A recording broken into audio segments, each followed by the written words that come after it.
Let's dive into one of the darkest stories ever told, Shakespeare's Macbeth. We're going to unravel those twisted prophecies that totally sealed his fate. We'll look at the half-truths and the verbal traps that fed his ambition, and we have to ask the big question. Was he just a pawn of destiny, or was he really the architect of his own downfall? So picture this, a gloomy, desolate heath. You've got these three witches, the weird sisters, huddled around a bubbling cauldron, and their voices are weaving this powerful, evil spell right into the fog with this iconic chant. And trust me, this is no ordinary brew. Their little chant is basically a recipe for pure chaos.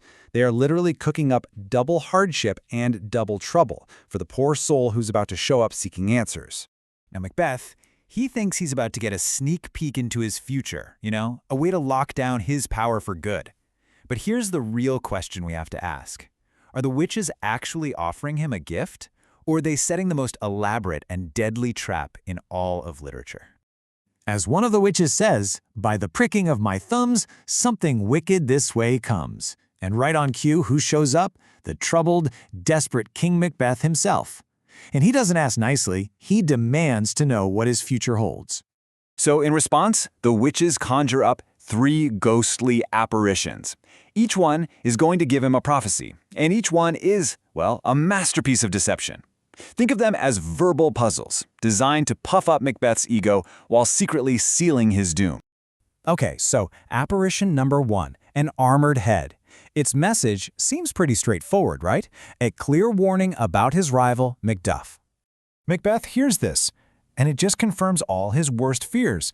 To him, the message is crystal clear. Take out Macduff, and do it now, before he gets to me first.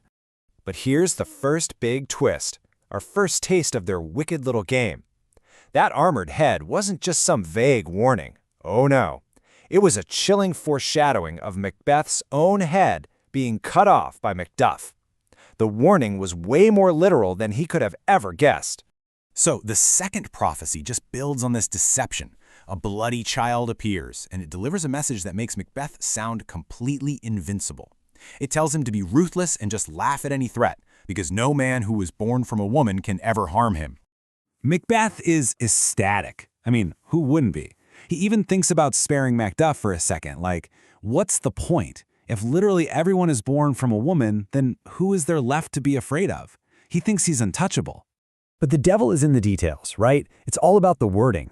Macbeth hears invincible, but the witches have laid this trap based on a very clever technicality.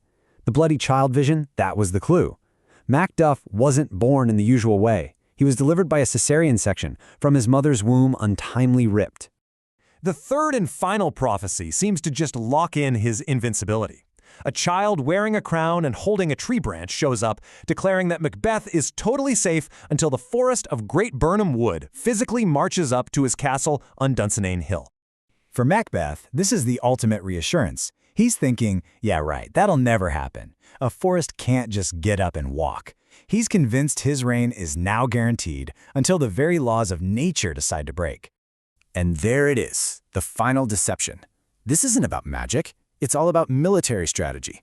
An approaching army is going to cut down branches from Burnham Wood to use as camouflage, creating the perfect illusion that the forest itself is marching on his castle. So now Macbeth is feeling secure, pretty much immortal even. But he has one last burning question. The prophecies took care of his life, but what about his legacy? He absolutely has to know if the descendants of Banquo, the man he murdered to get the throne, will ever actually rule Scotland. I mean, that was the witch's original prophecy to Banquo after all. The witches warn him, don't ask.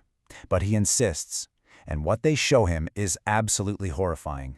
A vision of 8 kings who all look just like Banquo, followed by the ghost of Banquo himself, smiling and pointing at them. The very last king is holding a mirror, showing that the line of kings will stretch on forever. And unlike all the others, there is no comforting double meaning here. The message is brutally, painfully clear. All of his murdering, his paranoia, his toil and trouble, it wasn't for his own family. It was all for Banquo's kids. His dream of a dynasty is completely shattered. Absolutely broken and enraged by this vision, something inside Macbeth just snaps.